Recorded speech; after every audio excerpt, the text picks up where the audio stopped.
Welcome back. We're looking at the challenges facing dispossessed people through the eyes of Native American Indians, just as the U.S. celebrates Thanksgiving Day. For many American Indians, it's a day that marks the start of their demise. Well, discussing these issues with us is Russell Means, one of America's best-known American Indian activists and a member of the Lakota Indian tribe.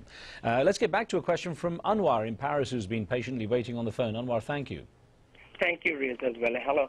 I would like to ask your guest that he pronounced very strong sentences about United States, such as that United States the biggest liar, etc., etc. I would like to ask Mr. Russell, Mr. Means, by saying this, would you expressing yourself that you are a very honest person, sincere person, or by saying this you are making yourself shameful because you are as an American as well. You are an American as well. So could you explain us what exactly you mean? Thank you. So I guess Russell, what Don was asking is, I mean, by making these such strong statements, are you shaming yourself as an American? I have never been legally an American by Americans' own policies. Anytime an American Indian lives on a reservation, he is no longer an American citizen. We are not afforded any protections of any constitution. We are subject to all types of rape. When we move off the reservation, give up our land, then we're considered Americans. Until that time, we were considered Americans for the draft to fight their wars, but they illegally, United States of America is the only country in modern history that has made citizens of people without asking them. They never asked us. They did that so that they could have an excuse to violate their own constitution and their treaties. As I've mentioned, everything in American history is a lie. Well, Russell, let me get back to Barack Obama, because a lot of people have put a lot of hope in him. And I mean, as much as you are obviously very down on the concept of the American government and presidency, let me ask you, at the end of the White House Tribal Leaders Summit at the beginning of November, President Obama pledged to come up with a plan to make U.S. Government work better with tribal governments and with the tribal leaders. I mean, doesn't that give some kind of hope that there is at least someone willing to take some steps? I mean, I know you say he's the good cop in a good cop, bad cop scenario, but you have to give someone at least an opportunity to improve things. Not when he appoints the rulers and the oligarchy of America as his mantra, as his assistants, when in reality they're his boss. But let me tell you something about American Indian history and presidents. It's always a photo op. Not one question from any American Indian leader that was there was allowed. No questions, no accusations, nothing. The point that Obama made in his photo op is another promise. Clinton waited until the end of his presidency for his American Indian photo op. Reagan did it during the course of his 8 years as president, and on and on. Carter did it in 4 years. Every president gets a photo op with their befeathered, colonized idiots, and that's what I call them. You know, they are, I'm sorry, they break their nose every time a white man stops, and in this case, now it's a black man.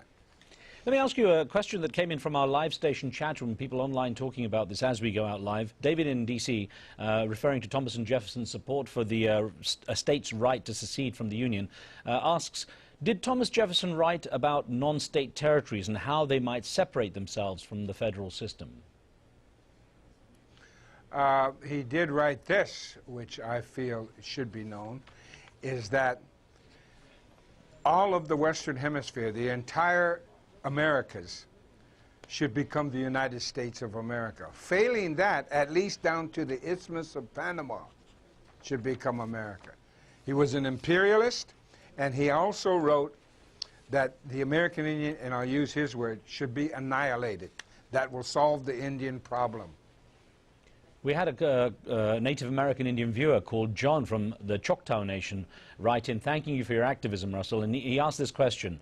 What do you believe are the next steps for American Indians to secure our civil rights and to be most constructive for the future of our nations? Do you feel that true sovereignty and independence from the U.S. is attainable, and should we appeal to the UN for support? We do it the way the Palestinians have done it. We take control of our children. No longer do we throw them away to the white man for 12 years or however long they go to school. We control our own schools. I don't care if we have any money or not. We take control of our schools and quit throwing them away. I was thrown away. My mother was thrown away, forced away, really. The point being, though, is we do not take control of our children. We really, literally, and figuratively throw them away. That's the solution. We control our children. We've got a caller on the line from Jordan. Good to hear from there. Amr, your question, please. Yes, I would like to express my thanks to Mr. Russell Means, for I am of a Palestinian origin and I have lived in the States for 16 years. I was taking part in the National Mourning Day in Plymouth, and I would like to say that the genocide committed against the natives of America is the most forgotten cause, and it is, however, the most strong cause, because after 600 or 700 years of genocidal policies, the struggle continues. So hats up for you, my friend Russell Means, and we support you all the way. We are Palestinians, and I hope that one day you will be able to reach our point of reclaiming back Turtle Island. Amr, thank you very much for joining us and adding your comments from Jordan there. Russell, you've also been struggling for recognition of the Lakota lands for the Lakota state, the Republic of Lakota. What progress have you made since we last spoke? Have you been able to make any headway? I know you took some fairly strong actions, tried to find some legal means.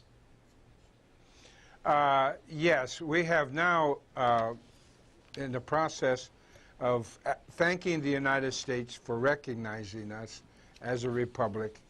And now we're going, and in the same breath, we are asking them to vacate our lands.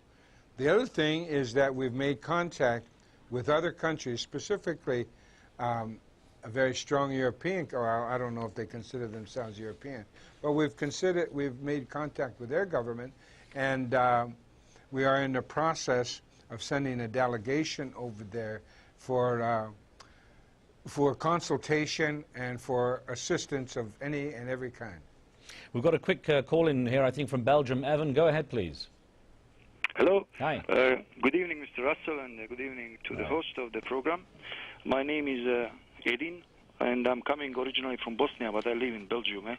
Okay. I would like to ask Mr. Russell, the plan to create one state, it asks a lot, for example, to increase their own population, to be more strong in all the aspects, what is the schools and these kind of things, to stop the alcohol, drugs, and so on. That's like one of the big issues, as I heard, if it's truth in the community. And in the end, I would like to just say that big support to the Indians, and just go on for your own country and your land. All right. Eddie, thank you very much for that. Russell, just before we've got just a couple of minutes left, I want to ask you about you're about to perform on stage for the first time. You're going to be performing in a play from December into January called Palestine, New Mexico. Tell me the theme of that, because I think you say that has echoes for people around the world to relate to. Yes, and specifically the Middle East. It's about Indians in America who are feuding, but we come to find out the big secret is they share the same blood, and consequently they should come together. And in the play, they do come together.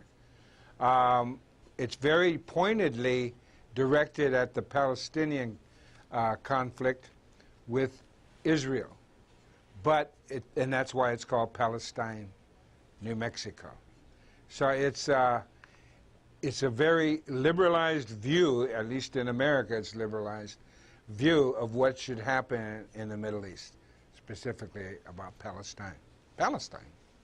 Russell, it's going to be good to see you performing again. Of course, you've been known for your performances in Hollywood with Daniel Day-Lewis in The Last of the Mohicans, which you said was one of the better portrayals of Native American Indians. I want to thank you for joining us on this day, a special day for, in different ways for people around the world. And thanks again for talking about your cause. We hope to get you back on sometime soon. Thank you very much. Thank you very much. Russell Means there. And thank you for joining us with your questions too. Remember, you can watch a podcast of the show on iTunes. This week we're featuring a discussion with financial guru Robert Kiyosaki, the author of the best-selling book Rich Dad, Poor Dad. On the next show, an Israeli historian turns basic Jewish history upside down and creates a totally new vision of a Jewish future. Shlomo Sand presents an alternative and highly controversial view of Israel's claim to the Holy Land. Make sure you see that show. There's going to be some interesting debate going with that. And send in your questions in advance, of course. You can send us emails or SMSs. From me and the team, we'll see you next time.